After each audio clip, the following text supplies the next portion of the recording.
Hola, Dios los bendiga a todos en esta hora. Estamos siguiendo con este tema, que es un tema muy interesante, donde estamos viendo las 7 iglesias y comprendiendo pues que cada iglesia tiene sus aspectos buenos y sus aspectos que no son tan buenos. Pero quiero tomar una parte acá para que entendamos desde el trasfondo qué es lo que el Señor quiere decirle a las 7 iglesias. En el capítulo 2 versículo 1 dice: escribe al ángel de la iglesia en Éfeso, el que tiene las 7 estrellas en su diestra y el que anda en medio de los 7 candeleros de oro, dice esto. Los 7 candeleros representa lo que es la presencia de Dios. Sabemos que la presencia de Dios es el Espíritu Santo, Amén. que la tenían las 7 iglesias. A pesar de sus falencias, la presencia de Dios estaba en esas 7 iglesias, estaba en ese lugar. Y cuando vemos algo, el significado de la menorá, vemos algo muy hermoso. Lo que el Señor quería decir era: en el Antiguo Testamento estaba el santuario, y el santuario tenía unas ventanas y estaba construido para que la luz de adentro de la menorá se reflejara hacia el exterior. Esto también nos enseña, o sea, aquí Dios está queriendo decir: miren, ustedes tienen la presencia, la deben reflejar hacia el exterior, como a Israel, que se le entregó la palabra, la Torá, Ujú. le entregó la Torá. O sea, debería reflejar la luz, la palabra, deberían de ser un ejemplo para las otras naciones o para el resto del mundo. Entonces el Señor nos empieza a decir, como quien dice: yo quiero que la iglesia refleje esa luz hacia afuera, que refleje la presencia, pero necesita cambiar y reformar todo este tipo de cosas. Y la misma palabra del Señor es que es muy hermoso. Y en Mateo capítulo 5, versículo 14 al 16, dice algo muy, muy tremendo. Y nos habla de que nosotros somos la luz del mundo. Y mire lo que dice acá Mateo: dice, vosotros sois la luz del mundo, y una ciudad asentada sobre un monte no se puede esconder. Ni se enciende una luz y se pone debajo del almud, sino sobre el candelero, Amén. y alumbra a todos los que están en casa. Así alumbre vuestra luz delante de los hombres, para que vean vuestras buenas obras y glorifiquen a vuestro Padre que está en los cielos. Tremendo. O sea, aquí empieza hablando de la minorá, y empieza diciendo el Señor, como quien dice: yo tengo la presencia está en las iglesias. Lo que yo quiero es que se refleje esa presencia hacia el exterior, hacia el mundo, hacia las otras personas, que vean el testimonio, como dice acá, vean las buenas obras y glorifiquen a vuestro Padre que está en los cielos. O sea, el testimonio, el deseo de Dios. Por eso Dios empieza a mirar y a hacer ese diagnóstico acá. Cristo empieza a hacer ese diagnóstico y empieza a decirle a Juan que escriba el diagnóstico de la iglesia, pero como diciéndole: no se les olvide que ustedes son luz del mundo, Ujú. no se les olvide la responsabilidad que pesa sobre ustedes, que ustedes son embajadores del reino de los cielos, y que tienen una responsabilidad de levantar las cosas del reino de los cielos, o no reflejar esa luz del reino de los cielos. Entonces, Dios, a pesar de las debilidades y de las cosas que hay en la iglesia, el Señor recuerda que su presencia está ahí, que Él siempre quiere que nosotros reflejemos las cosas del reino. Con esto de la minorá, pues vemos que hoy en día pues hay muchas tradiciones en lo que es la tradición judía. Hay 3 tipos de minorá, como es la menorá de 8 brazos, y la de 7 brazos, y la de 5 brazos. Cuando inicialmente solamente era una de 7, lo que está hablando acá pues el apóstol Juan. La original menorá pues es de 7 brazos, y vamos a mirar en Éxodo esta parte. Usted dirá: pero ¿para qué? No, porque debemos entender el encabezado para entender cuando leamos ahí: el que anda con las 7 estrellas en sus Amén. manos y anda en los 7 candeleros. Está hablando de qué? De la presencia de Dios. Está hablando de lo que es la presencia de Dios y de lo que debemos reflejar nosotros, que somos luz. Y vamos a mirar en Éxodo capítulo 25, cuando Dios da la orden de construir la menorá. Éxodo 25:31. dice, y harás además un candelero de oro puro, labrado a martillo, y se hará el candelero, su pie, y su caña, y sus copas, sus manzanas, sus flores, y serán de lo mismo. Saldrán 6 brazos de su lado, 3 brazos del lado del candelero a un lado, y 3 brazos al otro lado. 3 copas en forma de flor de almendro en un brazo, una manzana y una flor, y 3 copas en forma de flor de almendro en otro brazo, y una manzana y una flor. Así en los 6 brazos que salen del candelero. Así, sí, así los 6 brazos que salen del candelero. O sea, tenía 3 y 3 a los lados, y en el medio la caña donde se sostiene. Entonces ahí están los 7 brazos. Entonces, esos 7 brazos, y en el versículo 37 dice, y le harás 7 lamparillas, las cuales encenderás para que alumbre hacia adelante. Habla, o sea, 7 lamparillas, o sea, las 3 y 3 de cada lado, y la del medio son 7.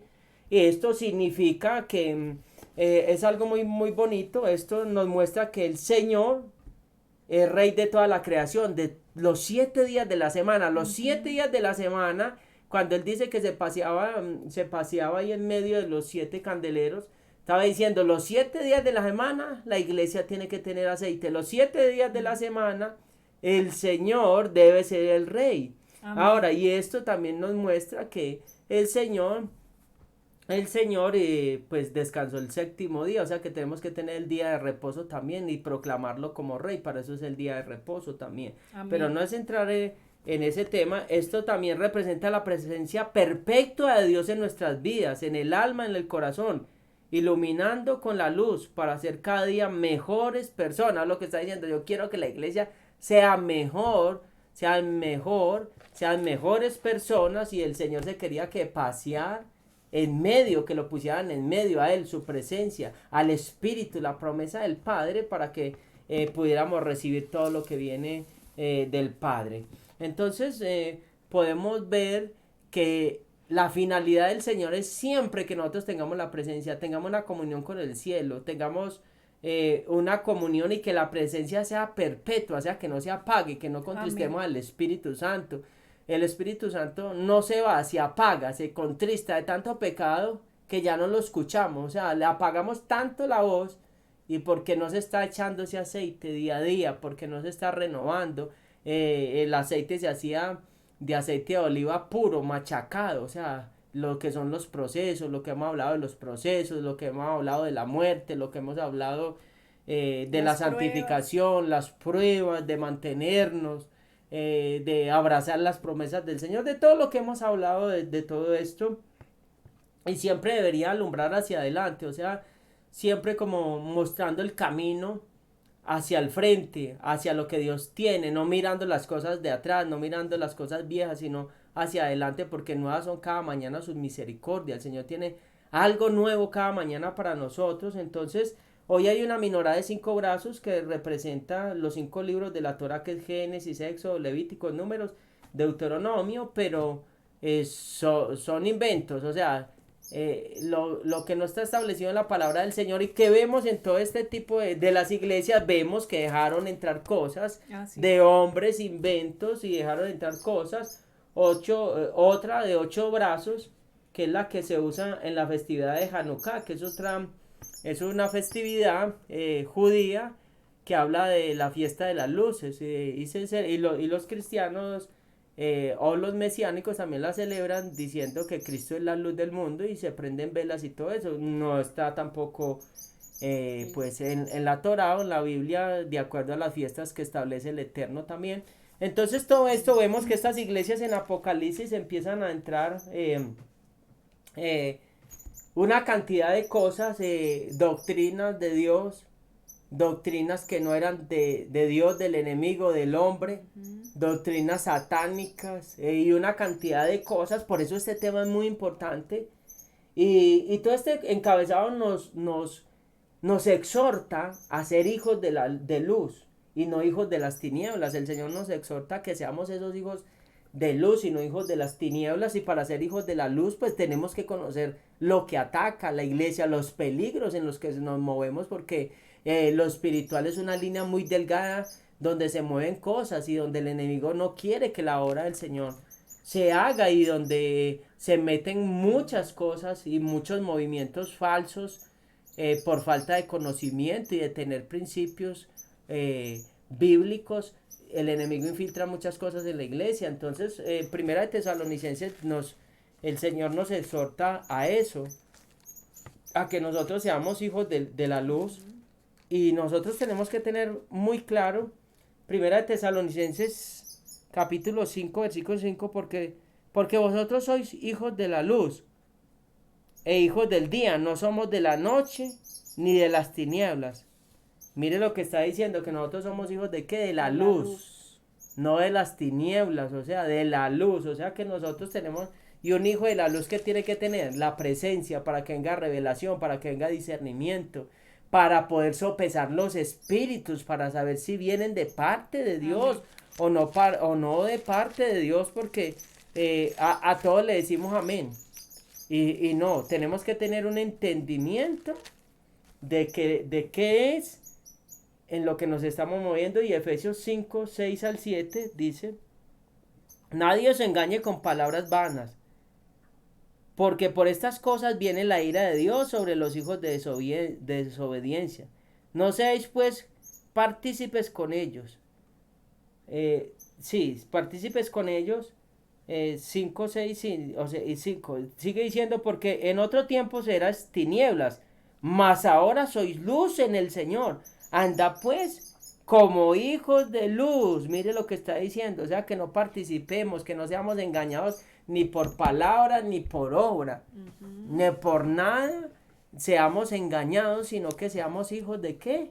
De la luz. La palabra del Señor es que es un árbol de vida, también es luz para nosotros, que nos abre los ojos, nos abre los oídos, nos abre el entendimiento, para que nosotros podamos caminar en la presencia. Y esos 7 brazos pues también representan los 7 espíritus de Dios, que van a estar reposando sobre nosotros mientras tengamos la presencia del Señor, para poder fluir y estar equipados para poder enfrentar todos esos peligros y todo lo que se mueve alrededor de la iglesia. Tremendo, tremendo, muy hermoso todo esto. Y mire, este tema es súper revelador, porque lo que hablábamos la vez pasada era hacer un diagnóstico. Vamos a pasar por cada iglesia, y en cada iglesia hay cosas buenas, hay cosas malas, hay debilidades, hay fortalezas, y Yeshua va y da una instrucción. Entonces sí es muy importante hacer esto con entendimiento, escudriñar. Seguramente lo que les vamos a enseñar sobre las iglesias seguramente es muy poquito de toda la revelación que tiene cada parte de estas de Apocalipsis. De pronto les vamos a dar algo no muy profundo, porque el Apocalipsis es demasiado profundo, pero en algo vamos a empezar al menos a escudriñar y a empezar a hacer ese diagnóstico y a revisarnos, porque nunca pues lo habíamos hecho. Entonces de Apocalipsis siempre vamos a quedar corticos, porque es el libro de la revelación, de las revelaciones, y el Padre nos va dando como de a poquito, nos va dando como cada vez una porción. Entonces seguramente en otro tiempo vamos a poder estudiar estas iglesias con otra profundidad.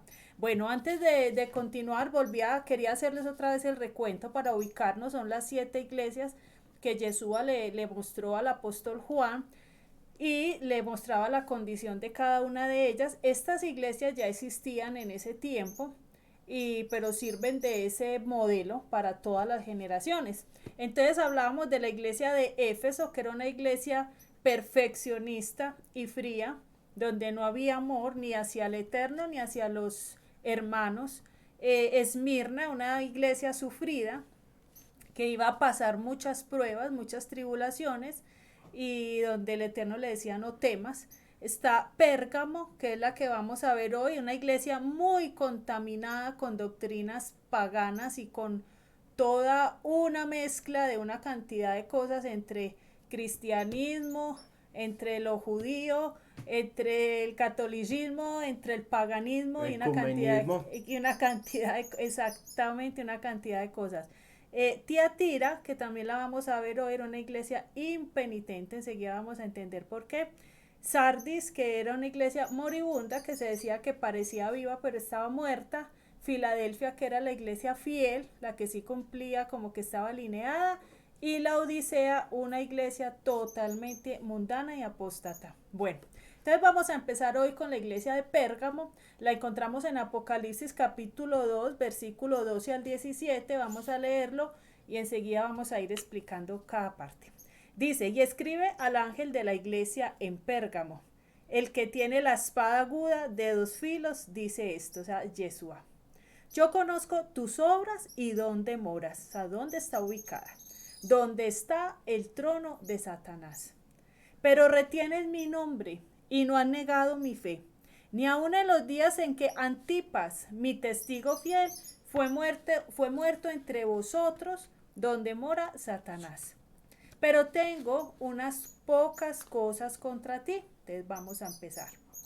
Que tienes ahí a los que retienen la doctrina de Balaam, que enseñaba a Balac, Balaam era el profeta, que enseñaba a Balac a poner tropiezo ante los hijos de Israel, a comer de cosas sacrificadas a los ídolos y a cometer fornicación. Y también tienes a los que retienen, segunda queja de Yeshua, y también tienes a los que retienen la doctrina de los nicolaitas, la que yo aborrezco. 16. Por tanto, arrepiéntete, pues si no, vendré a ti pronto y pelearé contra ellos con la espada de mi boca. El que tiene oído, oiga lo que el Espíritu dice a las iglesias. Pidámosle al Espíritu de Dios que nos despierte el oído para poder entender lo que el Eterno nos quiere hablar hoy. Al que venciere, daré a comer del maná escondido y le daré una piedrecita blanca y en la piedrecita escrito un nombre nuevo, el cual ninguno conoce sino aquel que lo recibe. Hermoso. Entonces, primero hablemos de quién era Pérgamo. Pérgamo era una iglesia. Pérgamo significa matrimonio mixto corrupto. Algo como lo que dijo mi esposo, ecumenismo. Dice, acuerdo matrimonial entre la iglesia, el mundo y el paganismo. En ese periodo se efectuó la traición de la iglesia a su verdadero esposo Yeshua, produciéndose el adulterio espiritual y dando luz a la iglesia mundana. El paganismo, les recuerdo, es rendirle culto a un Dios diferente que sea el Dios creador. Los creyentes en Pérgamo vivían en una zona especialmente marcada por el poder de Satanás, o sea, estaban ubicadas en un lugar donde había demasiado perversión sexual, demasiado robo, toda clase de perversiones que el Eterno aborrece. Ahí estaba ubicada esta iglesia, imaginémonos esto, porque dice donde estaba el trono de Satanás, o sea, una ciudad totalmente mundana. Este remanente, un remanente que había en Pérgamo, no negó su fe en Yeshua. En esa parte siempre estuvo firme. En esa parte nunca retrocedió, aun cuando presenciaron que mataron a un siervo de Cristo, lo mataron, es lo que se diría un mártir, lo mataron de una manera pues muy, muy terrible, con fuego, con candela. Y aún viendo ese peligro de muerte tan cerca y esa persecución, nunca negaron el nombre de Cristo. O sea, eso Yeshua se los aplaude. Pero tenían dos cosas en contra. Y las vamos a entender porque de eso se trata, que parte de esa de pronto nosotros también tenemos alguna contaminación. Entonces habían dos cosas. Una, que toleraban a los que retenían la doctrina de Balaam, y dos, también toleraban a esa doctrina de los nicolaitas que el Señor aborrece. Entonces, ¿de qué se trata lo de la doctrina de Balaam? Balaam fue un profeta de Dios, lo conocemos desde en el Antiguo Testamento, que se corrompió. Quiere decir, esto nos trae exactamente a lo que es el ministerio profético corrompido. Y sabemos que actualmente este ministerio profético viene en una crisis tremenda, donde pues mi esposo lo ha hablado mucho, donde cualquiera se nombra profeta, donde se profetizan cosas halagüeñas para tener contenta a las personas, Seguidores, donde muchos para tener seguidores. seguidores, donde no se profetiza arrepentimiento ni se expone el pecado, sino que lo profético se tuvo una desviación muy fuerte, donde se desconectaron de en sí. El propósito de la profecía siempre será llevar a que el pueblo se alinee con el Eterno, que el pueblo se vuelva a Dios, que el pueblo se enderece y se arrepienta. Y la profecía tiene tres componentes que no nos pueden olvidar: exhorta, Muy bien. edifica y se me va la otra, exhorta anima. y anima. O sea, tiene esas tres partes, como acá Dios está mostrando. Él les dice: les admiro esto, los exhorto a esto y los animo a que no me pierdan lo bueno que tienen. Entonces, y esta doctrina de Balaam no se mueve. Claro, dice, Balaam significa desviador del pueblo. O sea, porque es muy tremendo cuando alguien se dice ser profeta, el pueblo está creyendo que esa palabra que está hablando viene de parte de Dios. Entonces, cuando esa palabra está contaminada, cuando ese profeta se desconectó de la fuente y se dejó corromper en su corazón, porque este hombre amaba el dinero y las cosas materiales, entonces se desconectó de la fuente y en vez de llevar el pueblo a acercarse a Dios, lo llevó fue a desviarse de Dios. Balaam quedó en la literatura judía como el prototipo del inductor al mal. Imagínense, y que es peligroso, y lo que siempre hemos hablado, lo profético es como una línea muy delgada, es como un filo muy cortante, o cortas, si te sales de los parámetros bíblicos, si te sales de la sana doctrina, terminas sirviéndole a Satanás. ¿Y puedo decir algo? Claro, amor. Y hay algo y es muy importante, es que, o sea, cuando nosotros hablamos de lo profético, lo hemos vivido todos estos años, y la gente cuando se empieza a hablar el orden de lo profético, y dice: qué pereza esos pastores tan cositeros, con tanta cosa, y lo otro y lo demás allá. Hay gente que no ha entendido que lo profético es muy delicado, y que con las cosas espirituales no se juegan. Entonces, cuando vemos este tipo de cosas de la doctrina de Balaam, es gente que no ha sido entrenada ni preparada para moverse en lo profético, y creen que porque Dios les dio un don, que ese es el aval para poder operar, y salen muchas veces con disparates y cosas que no van de acuerdo a la palabra del Señor. Entonces, eso es lo peligroso, porque Balaam empezó con algo que Dios le dio. Mucha gente Dios le entregó algo, pero lo dejan contaminar con cosas que no van de acuerdo a la palabra del Señor, y se convierten en adivinos, y se convierten en brujos, y se convierten en hechiceros espirituales, donde llevan al pueblo a la perdición, donde van y empiezan a operar un don no de acuerdo a la palabra del Señor, empiezan a maldecir a la gente, empiezan a activarle cosas a la gente a través de visiones que no vienen de acuerdo a la palabra del Señor. Este tipo de personas también, eso de la doctrina de Balaam, habla de personas de un orgullo muy grande, que aún así Dios se les oponga en el camino, siguen hacia adelante. Cuando se acuerdan el pasaje que hasta la burra le habló y lo arrinconó contra un muro, y se le abren los ojos, y el ángel de Yahweh estaba en el camino, que sabemos que representa a Jesucristo, y lo iba a matar, y aún así sigue hacia adelante, como quien dice: si Dios no me da la autorización, yo tengo un don, y no me importa ni los principios de Dios, no me importa ni lo que Dios estableció. Lo único que a mí me interesa es satisfacer mi deseo, satisfacer lo que yo quiero, y hacer lo que yo quiero, y no tengo que darle cuentas a nadie. Entonces es muy delicado este tipo de cosas, cuando nosotros no entendemos que lo espiritual es muy delicado, y que todo tiene un orden. Un orden. Entonces, cuando se habla de orden, la gente no le gusta, porque todo el que llega a la iglesia fue que vio que yo voy a profetizar o que tal cosa. Entonces, cuando no se da como ese espacio, entonces se sienten como oprimidos, pero primero hay que entrar a una descontaminación, primero hay que entrar a mirar si ese don fue impartido por Dios. Mire, cuánta gente dice y que ha sido arrebatada al tercer cielo y que habla con Dios y escucha unas revelaciones y después va a la mitad, así muy bonito todo, y después dice, no, pero es que Dios me llevó al cielo y me dio una misión de que yo venga a la tierra y le predique la palabra a todos esos espíritus que murieron porque se me aparecen personas muertas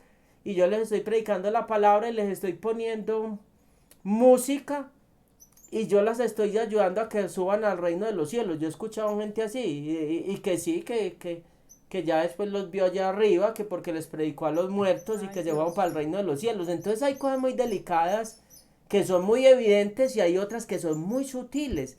Entonces por eso la iglesia debe estar muy preparada, muy cimentada en lo que es la palabra, porque suena muy cansón y dice que pereza tan conciteros, eso parece como un ejército, y la palabra dice que somos soldados, y hay disciplina, porque nos olvida eso, entonces queremos entrar en el desorden. Entonces ahí es donde tenemos que tener mucho cuidado, y esta doctrina se basa mucho es en los favores, los regalos, en la aprobación del hombre, el aplauso del hombre, y no en la aprobación de Dios, buscando siempre un beneficio personal. Entonces cuando tenemos dones, con qué, con qué visión estamos operando esos dones, buscando un beneficio personal, buscando una aprobación humana o hacerle la tarea al Señor. No, tremendo. Y esto sí nos concierne a todos, porque Mm. mire, cuando a una persona le cuesta, tiene comezón de oír, no quiere oír, escuchar la verdad, entonces está escrito que dice que va a ser entregado a un poder engañoso. Y resulta que el que no le gusta escuchar la verdad, le gusta escuchar la mentira. Entonces, una persona de estas le gusta buscar de estas personas que estén profetizándole bendición, prosperidad, riqueza, Y sin, no que sea mal, y sin no que principio. sea malo, pero si esto no viene de parte de Dios, entonces estás cayendo en tolerar la doctrina de Balaán. Ese es el problema. O sea, no que Dios también no hable de riqueza, ni de levantada, ni de prosperidad, no, sino que si el deseo de tu corazón es rechazar la instrucción, rechazar la corrección, rechazar el arrepentimiento y solo quieres escuchar cosas halagüeñas, vas a dar con un profeta que no esté alineado Pero no es profeta, y pues. que no esté alineado y que le hable bonito. En ese caso, tu corazón está decidiendo por buscar esa doctrina de Balaán. Entonces, te lo traigo así, es para que entendamos si de pronto alguna persona busca esto más que doctrina de Dios, sino que le profeticen bonito, sepa que en ese caso usted está tolerando la doctrina de Balaam. Porque mire, Balaam es un falso profeta que puede hacer pecar al pueblo al no hablarle verdad o hablarle que se arrepienta, sino hablándole de riquezas por decir algo aún estando en pecado. ¿Por qué? Porque sabe el enemigo que ahí está la debilidad de la persona y que si le habla de riquezas y ahí está su debilidad, esa persona va a ser ahí cautivada y va a creer en algo y va a caer en esa doctrina que no es. Y por eso es muy peligroso también cuando uno invita a alguien a la iglesia a predicar, porque muchas veces si esa persona no está alineada con Dios y el pastor se ha cansado de aconsejar a una persona, de exhortarlo y tal cosa, y va y le suelta una palabra que es que le están haciendo injusticia o algo, y la persona está re mal espiritualmente, el estrago que hace es tremendo y creamos una división la tremenda porque dice por allá la palabra del Señor que no le hablaban al pueblo, al malo no le decían que se arrepintiera, sino que antes le fortalecían las manos al malo para que siguiera haciendo el mal, y al que estaba caminando en justicia, antes lo apacharraban y lo perseguían. Qué tan tremendo eso. O sea, entonces muchas veces, qué susto que Dios nos demande esa sangre en nuestras manos, de pronto levantándole las manos al que de pronto pues no está en ese momento alineado con Dios. Con eso no estoy diciendo que hacer asesión de personas, porque la palabra hay que hablar a todos, pero cuando se profetiza, ya eso es algo muy, muy delicado porque tiene una responsabilidad que puede hacer una quebrazón o puede hacer que explote un ministerio. Así es. Entonces, ¿cuál es la instrucción acá y el consejo? Mire, una persona caminando en principio no debería estar detrás de una palabra profética. Ujú. Si algún día das con un profeta y te da una buena palabra o una palabra de exhortación, cualquiera que sea, bueno, bendito sea el Señor, se sopesa, se examina y se pone en oración delante del Eterno. Pero la mejor palabra profética es la Biblia, es todo el antiguo, el nuevo pacto, esa es la palabra profética por excelencia. Entonces, si una persona quiere escuchar consejo, quiere escuchar guía, está la palabra de Dios. Y si en tu camino das con un profeta y te habla y era un profeta de Dios, qué bendición, pero no que yo lo esté buscando, que lo esté propiciando, que lo esté anhelando, porque seguramente hay algo ahí que no está bien ajustado. Entonces, esa parte para revisarla. Hay otra parte que el Señor dice que también tenía en contra, que retenían la doctrina de los nicolaitas. La vez pasada hablábamos de que estos nicolaitas tenían mucho que ver con la perversión sexual y hacer ver esto como que no era ningún problema del espíritu, sino del cuerpo, y que entonces eso no tenía ningún problema. Pero hay algo más con los nicolaitas. Estos nicolaitas eran una mezcla entre cristianismo con paganismo, donde se conquistó a la gente y se inició un adulterio espiritual y una fornicación espiritual. Entonces vinieron y mezclaron y cogieron cosas del cristianismo, de los hebreos, de los judíos que se convirtieron al cristianismo, y cogieron parte de lo que es la Torá, cogieron parte de lo del cristianismo y le metieron paganismo. Entonces sí que es muy delicado. Entonces en la mezcla pagana donde se intercala lo santo con lo profano, la palabra de Dios con la idolatría. Al final, el clero gobierna al pueblo a su antojo. El clero es nicolaíta y señorea sobre la heredad de Dios. Esto es muy importante saberlo porque esto lo vamos a entender hoy y esto está actualmente. Esto está actualmente y lo vamos a entender. Mire, el periodo de la iglesia de Pérgamo está representada del año 313 hasta el 606 después de Cristo. Constantino deja de perseguir a la iglesia, a los primeros cristianos, porque los persiguió hasta el cansancio. Constantino y los emperadores anteriores persiguieron demasiado a la iglesia. Entonces él viene y emite un decreto que todos deben profesar el catolicismo, escuche esto, pero bajo el sincretismo religioso. El sincretismo es la fusión entre dos o más creencias para formar una nueva. Entonces, como quien dice, esta gente mientras más la perseguimos, más la matamos, más se reproducen, más se multiplican, mejor de alguna manera vamos a legalizar esa religión y eso en lo que ellos creen, pero a mi manera. Algo así fue el catolicismo. Y pervirtieron la doctrina original y entraron una cantidad de cosas que no, con la que fuimos educados de aquí hacia atrás, pues todas las generaciones. Entonces, lo que hizo fue fusionar creencias de los judíos, de los cristianos, Constantino, pero también le fusionó algo de los mitraístas. Mitraístas eso es tremendo, porque los mitraístas quería decir los que adoraban a Mitra, y Constantino adoraba a Mitra, era un dios pagano. Y continuó, y esto es muy tremendo porque cuando él hizo esto, él fusionó y creó esta mezcla y creó la iglesia católica. No es porque él se hubiera convertido al Dios vivo, no, él lo hizo como una movida política y le funcionó, y hasta ahí pues que formó todo esto de la iglesia católica. Y hoy en día también está ocurriendo eso, no solamente la iglesia católica, cuando habla del judaísmo que se fusionó, eso es lo que está pasando hoy en día, el catolicismo, el cristianismo, estamos viendo que hay una fusión de todo esto, lo que hablábamos, esa prédica que hablamos de cábala y todo ese tipo de cosas que ha entrado, la reencarnación, las fuerzas energéticas que hay en el cuerpo, el misticismo judío, estábamos hablando de todo este tipo de cosas.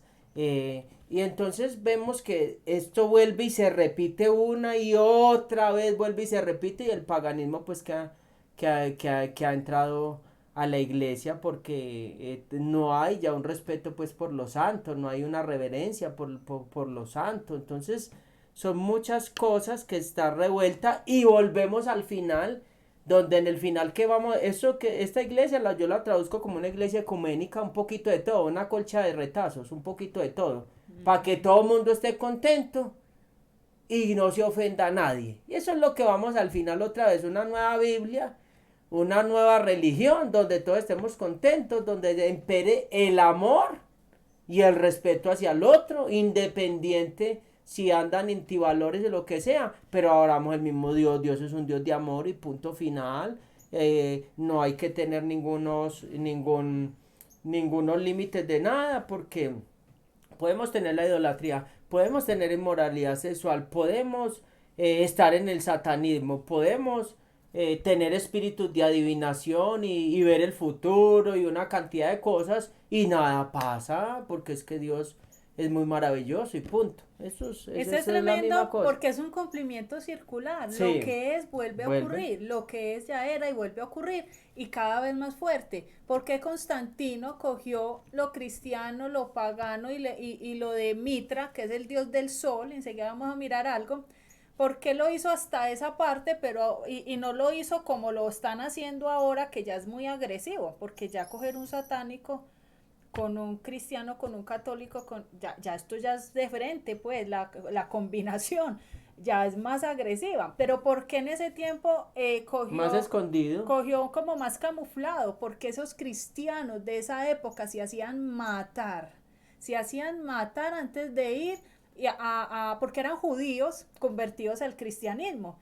Y luego se fueron adhiriendo pues gentiles, ¿cierto? De israelitas esparcidos se fueron siendo adoptados por el sacrificio en Yeshua Y de otras y naciones. pues el resto de las naciones, pero inicialmente eran judíos y los judíos sabían que primero se lo comían los leones que negar a su Dios. Entonces la vieron dura y más bien les dijeron, mire, no los vamos a perseguir más, pongámonos de acuerdo, les vamos a dejar sus lugares de culto, no les vamos a quitar lo que otros emperadores les había quitado.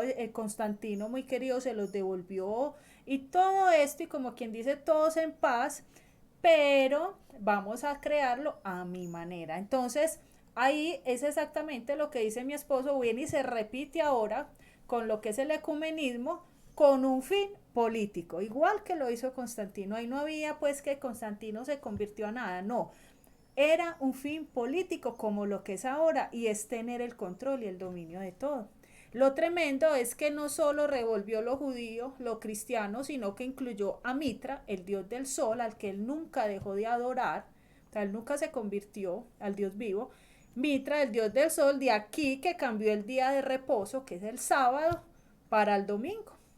Y de ahí que hizo una cantidad de cosas contra la doctrina que el Eterno estableció, y entre otras vamos a ver ahorita que quitó unos mandamientos y puso otros, y así fuimos enseñados todas las generaciones.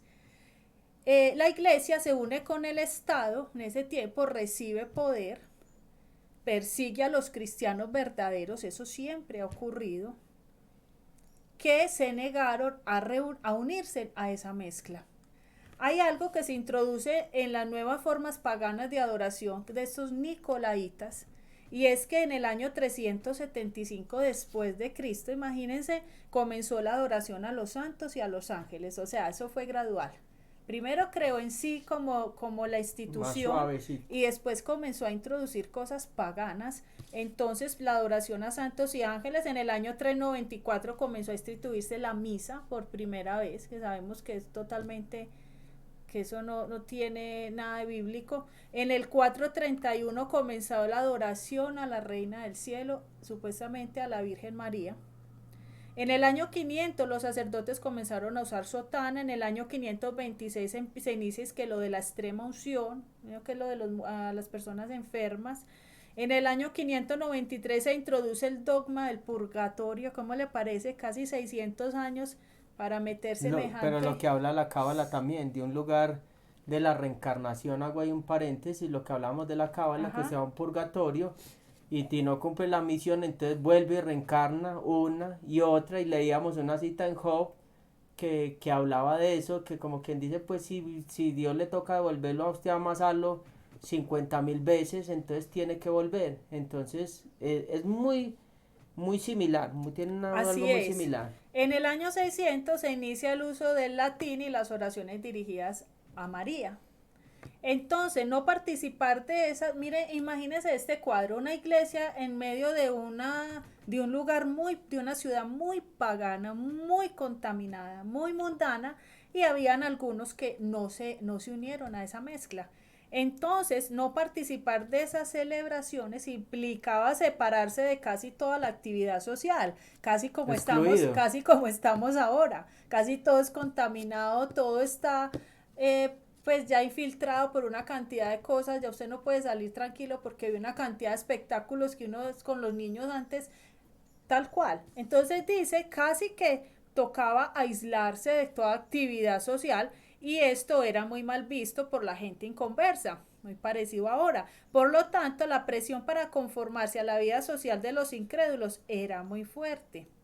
Quizá ante esa situación, en la iglesia de Pérgamo habían algunos miembros que aconsejaban, escuche esto, adaptarse a las costumbres paganas para evitar la persecución.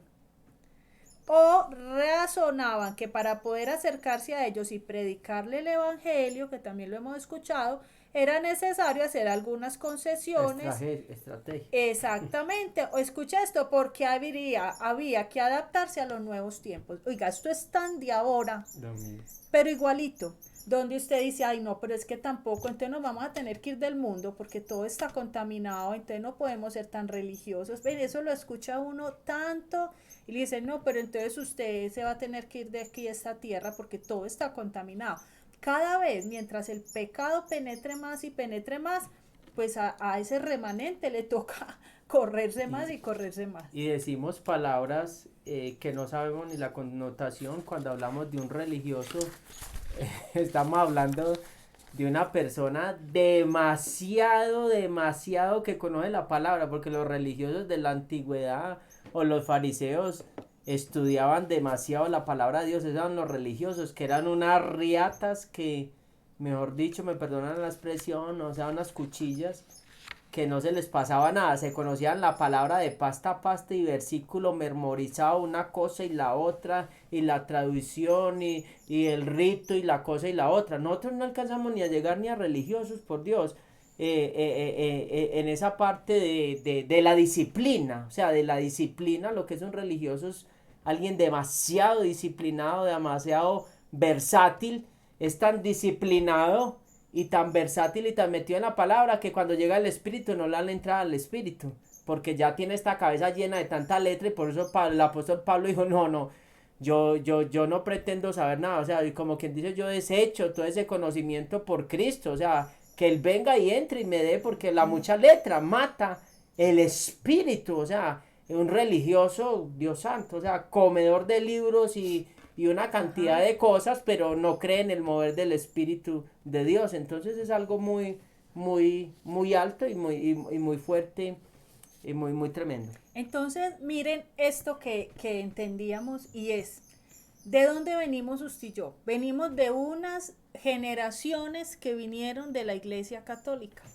Usted está escuchando hoy la cantidad de cosas y mezclas que ha traído esta religión. Todos salimos de ahí. Resulta que ya vinimos, gracias al Señor, entramos fuimos los protestantes, nos llaman, salimos de ahí, llegamos a la iglesia cristiana, nos quitamos mucho barro de ese con la idolatría y con purgatorio y con muchas cosas, pero nos dimos cuenta ahora que estamos entendiendo esto de los últimos tiempos, de que la iglesia cristiana todavía le falta descontaminarse de muchas cosas, de todas estas mezclas de atrás.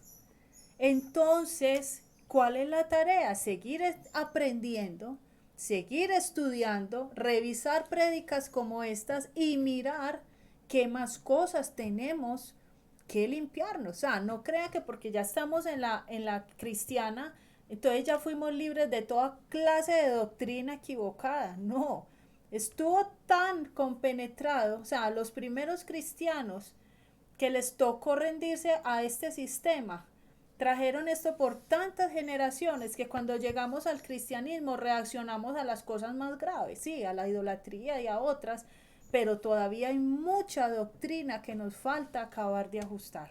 Mire, cuando miremos lo que es el mensaje a Tiatira, vamos a acabar de entender esto.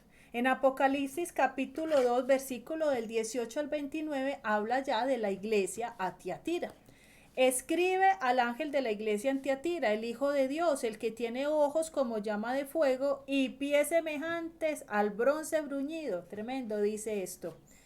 Yo conozco tus obras y amor y fe y servicio y tu paciencia y que tus obras postreras son más que las primeras. Pero tengo unas pocas cosas contra ti, que toleras a esa mujer Jezabel, escuche, que se dice, profetiza, enseñe y seduzca a mis siervos a fornicar y a comer cosas sacrificadas a los ídolos. Y le he dado tiempo para que se arrepienta, pero no quiere arrepentirse de su fornicación. He aquí yo la arrojo en cama y en gran tribulación a los que con ella adulteran. Por eso hay que salir de ahí. Si no se arrepienten de las obras de ella. Y a sus hijos heriré de muerte. Todas las iglesias sabrán que yo soy el que escudriña la mente y el corazón. Y os daré a cada uno según vuestras obras. Pero a vosotros y a los demás que están en Tiatira, a cuantos no tienen esta doctrina y no han conocido lo que ellos llaman las profundidades de Satanás, yo os digo, no impondré otra carga, no os impondré otra carga, pero lo que tenéis, retenedlo hasta que yo Amén. venga. Al que venciere y guardare mis obras hasta el fin, yo le daré autoridad sobre las naciones en el milenio, y las regirá con vara de hierro, y serán quebradas como el vaso de alfarero, como yo también la he recibido de mi Padre, y le daré la estrella de la mañana. El que tiene oído, oiga lo que el Espíritu dice a las iglesias. ¿Qué vamos a entender acá? ¿Quién es Jezabel? Jezabel fue la mujer más mala de la que se habla en el antiguo pacto. Jezabel siempre la habíamos conocido como esa mujer que se infiltraba en las iglesias y que buscaba tumbar la cabeza. Y lo profético, que le gusta mucho también donde está lo profético. Ese espíritu persigue Exactamente. mucho lo profético. Y seguro que sí, está operando ese espíritu, porque ese espíritu maneja manipulación, control, poder económico, un mundo de cosas. Y Claro dones que sí. falsos, una cosa. Así es, exactamente, dones falsos, todo esto. Pero al Jezabel que se refiere acá en Apocalipsis, se está refiriendo ya a algo de una magnitud impresionantemente grande, y enseguida vamos a entender de quién se está hablando. Mire, las características de Jezabel: maneja idolatría. La iglesia tradicional, tenemos que decirlo, ha inculcado toda clase de idolatría, toda clase de santos, vírgenes y demás. Hay manipulación. Por generaciones manipularon y decía: el que no pertenezca a esa iglesia no se salva y se va al infierno. Muchos años, mucha gente no se pasaba al cristianismo por miedo a esto. Ha habido falso testimonio, porque se dice profesar una fe, pero hubo inquisición, hubo holocausto, hubo cruzadas. Hay un control impresionante a nivel mundial, persecución del que se oponga y abuso de poder. Se introdujo el paganismo, como ya lo vimos. Se enseñaron cosas dentro del paganismo, como que la ley estaba abolida, que Yeshua nació un 25 de diciembre, un 24. Cambiar el día de reposo del sábado para el domingo, que es Sunday, el día del sol. Prácticas disfrazadas de santidad. Sabemos algo, y es que cuando Constantino empezó a hacer todos estos cambios, él empezó a darle una cantidad de beneficios a todos estos cristianos que se acogieron a su sistema. Por eso les decía que Jezabel tiene mucho que ver con la que acabamos de hablar de Pérgamo, pues los nicolaitas, porque eso fue lo que hubo, una mezcla y una contaminación. Aquí es muy importante entender lo siguiente, mire, cuando hablábamos de que esa Jezabel que embriagó a los siervos y que les dice aquí, que seduzca, enseñe y seduzca a mis siervos a fornicar. Cuando se le enseñó por generaciones a los siervos de Dios a faltarle en esa fidelidad al Dios vivo. Una vez se le falta a la fidelidad de Dios, se entra a adulterar, un adulterio espiritual, una fornicación espiritual. Y esto es lo que ha hecho por todas las generaciones. Yo me puse a revisar el tema de los 10 mandamientos, de los que nos enseñaron en la Iglesia Católica y de los que dicen verdad la palabra. Y yo creo que hay todavía muchas personas que esta parte no la han entendido y hay que corregirla. Hay que corregirla y saber que hay una gran diferencia entre los mandamientos que nos dejó el Eterno y los que nos enseñó Jezabel. Mire, y aún hay católicos y esto lo debemos, es un tiempo para que esas personas tan lindas que todavía están en el catolicismo y no conocen todo esto, sino que simplemente fueron enseñadas y se reprodujeron lo mismo generación a generación, empiecen a conocer estas verdades. Y lo otro no es solamente el catolicismo, cuando está hablando acá está hablando de la iglesia, estas iglesias no eran católicas. Y yo quiero hacer una aclaración también porque muchas veces creemos que los católicos son los que están equivocados y los cristianos estamos 10 y vamos en el arrebatamiento en primer vuelo y es una equivocación creer, yo quiero hacer un paréntesis acá porque esto lo va a ver toda clase de personas y porque muchas veces cogemos y martillamos ahí, no diciendo que lo que mi esposa está diciendo no es, pero que tenemos que tener muy cuidados con ese espíritu de sobradez y también de orgullo de creer que estamos bien cuando acá son iglesias cristianas establecidas por el apóstol Pablo que tenían unos parámetros que estaban tolerando cosas que a Dios no le agradaban y era la iglesia cristiana que ya tenía la verdad, entre comillas, que ya conocía el camino, que ya conocía los principios, que ya conocía todo lo que se había establecido, y por eso quiero hacer esta aclaración, porque entonces suena como un mensaje repetitivo de la iglesia católica, no, está hablando de la iglesia que dejó infiltrar cosas y cosas que permitió y cambió para la conveniencia de la iglesia estar acomodada. Yo quería hacer muy como importante esa connotación porque sonaría como mensajes que la iglesia que estamos atacando es la iglesia católica y no estamos atacando a nadie y estamos hablando de la palabra del Señor y acá Dios le está hablando a todo ese grupo que intenta buscarlo y que hay otros más pervertidos que otros, pero ahí está. Exactamente, mire, si miramos cada iglesia, en cada iglesia hay una queja y la hemos venido hablando. No habíamos mencionado todavía la iglesia católica. En esta en específico, cuando se habla de Jezabel que enseña a mis siervos, tenemos que remitirnos allá porque son los que por generaciones cambiaron la doctrina y tuvieron el poder para hacerlo. Seguramente cuando sigamos en las otras iglesias que faltan, seguramente ahí no se va a hablar de la católica, vamos a hablar de una cantidad de cosas que se han infiltrado a las iglesias y que es lo que Dios quiere que corrijamos, ¿cierto?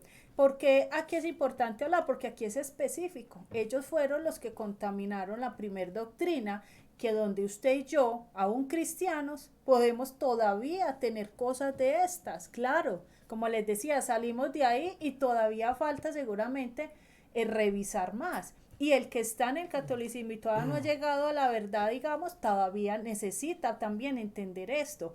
Pero aquí somos, como hemos dicho en todas las prédicas, todos nos tenemos que estar examinando.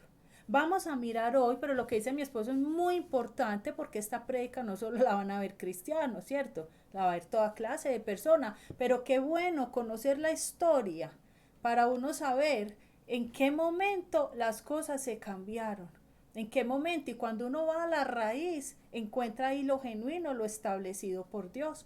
Entonces, revisábamos lo que eran los 10 mandamientos que nos enseñaron en la Iglesia Católica y de pronto escuchaba en tiempos cuando atrás que a los papás de nosotros les enseñaban con el catecismo de Astete.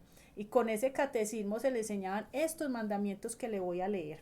Y decía, amarás a Dios sobre todas las cosas. 1. No tomarás el nombre de Dios en vano. 2. Santificarás las fiestas en nombre de Dios. No hablaba las fiestas del Eterno, no, las fiestas en nombre de Dios, las que ellos establecieron. Honrarás a tu padre y a tu madre, no matarás. Escucha esto, no cometerás actos impuros. Y luego en el 10 y luego dice, no robarás, no darás falso testimonio ni mentirás. Y otra vez volví a decir, no consentirás deseos impuros, como que 2 mandamientos repetidos. Y el último, no codiciarás los bienes ajenos. Entonces aquí encuentro uno que habla de santificar las fiestas, pero no las del Eterno, sino las que cada parroquia coloca. Y la parte de la inmoralidad sexual la repite en 2 mandamientos. Entonces uno dice, bueno, esos 2 no están como sobrando. Claro, es que esos 2 sobran porque quitaron 2 que están en Éxodo 20. Entonces repitieron uno, pusieron otro que no es, porque las fiestas, si es un precepto que el Padre nos dio, santificar las fiestas del Eterno, pero esa no está dentro de los 10 mandamientos, es un precepto que nos dio más adelante. Pero aquí en los 10 mandamientos colocó santificar las fiestas y se gasta 2 puntos para la parte de la inmoralidad sexual. Entonces, esto como que no cuadraba. Vamos a Éxodo 20 y mire lo que nos vamos a encontrar, que es lo que dice la palabra escrita que nos dejó el Eterno. Primero dice, no tengas otros dioses además de mí. O sea, amarás a Dios sobre todas las cosas. Vamos bien. El segundo, no te hagas ningún ídolo, ni nada que guarde semejanza con lo que hay arriba en el cielo, ni con lo que hay abajo en la tierra, ni con lo que hay en las aguas debajo de la tierra. De no adorar ídolos, usted no lo encuentra en los 10 mandamientos de la Iglesia Católica. Ahora que entendemos la historia, nos damos cuenta que es que Constantino era muy idólatra, adoraba al dios Mitra, al dios del sol. Claro, entonces abolió imagínense. 3. No usarás el nombre de Dios en falso. Bien, ese también quedó ahí. Ese sí lo entiendo. ¿En falso o en vano? Aquí dice en falso. Pero En vano. bueno, o en vano, pero esta versión dice en falso, pero es ese en vano. Acuérdate, mire, Éxodo capítulo 20, versículo 8, usted no lo encuentra en los 10 mandamientos de la Iglesia Católica. Acuérdate del sábado para consagrarlo, trabaja 6 días y haz de ellos todo lo que tengas que hacer, pero el 7º será día de reposo para honrar al Señor tu Dios. Entonces, primero lo quitó, por un lado porque él colocó fue el domingo, y segundo, ni el domingo ni el sábado porque no están los 10 mandamientos, día de reposo. Tremendo. Ya sigue honrar a tu padre y tu madre si lo dejó, no mates, no cometas adulterio, no robes, no des falso testimonio y no codicies ni la casa de tu prójimo, ni su esposo, ni nada de esto. Entonces, ¿cuál es lo que queríamos o lo que yo pretendía en este tema de la iglesia de Tiatira? Entender y revisar qué partes de esas mezclas todavía tenemos. ¿Qué parte de esas cosas no hemos corregido? Y volvemos a lo mismo, nadie puede decir que está 10 y siempre nos tendremos que estar revisando y volvemos a lo mismo, mientras más escudriñamos, más encontramos. ¿Cuál es la idea? Que el remanente que decía mi esposo que esa luna que era, ¿cómo era lo de la luna? Que cada vez era más poquito, cada vez eran más las tinieblas, y el remanente cada vez era más poquito, ese remanente cada vez pueda estarse examinando y estar cuidando de que sí seamos remanente. Esa es la finalidad de toda esta serie de las 7 iglesias de Apocalipsis. Y como dice mi esposo, si algo nos falta y mucho nos debe faltar, que el Eterno tenga misericordia de nosotros. Bueno, Dios los bendiga a todos. La sangre de Cristo los cubra y hasta la próxima.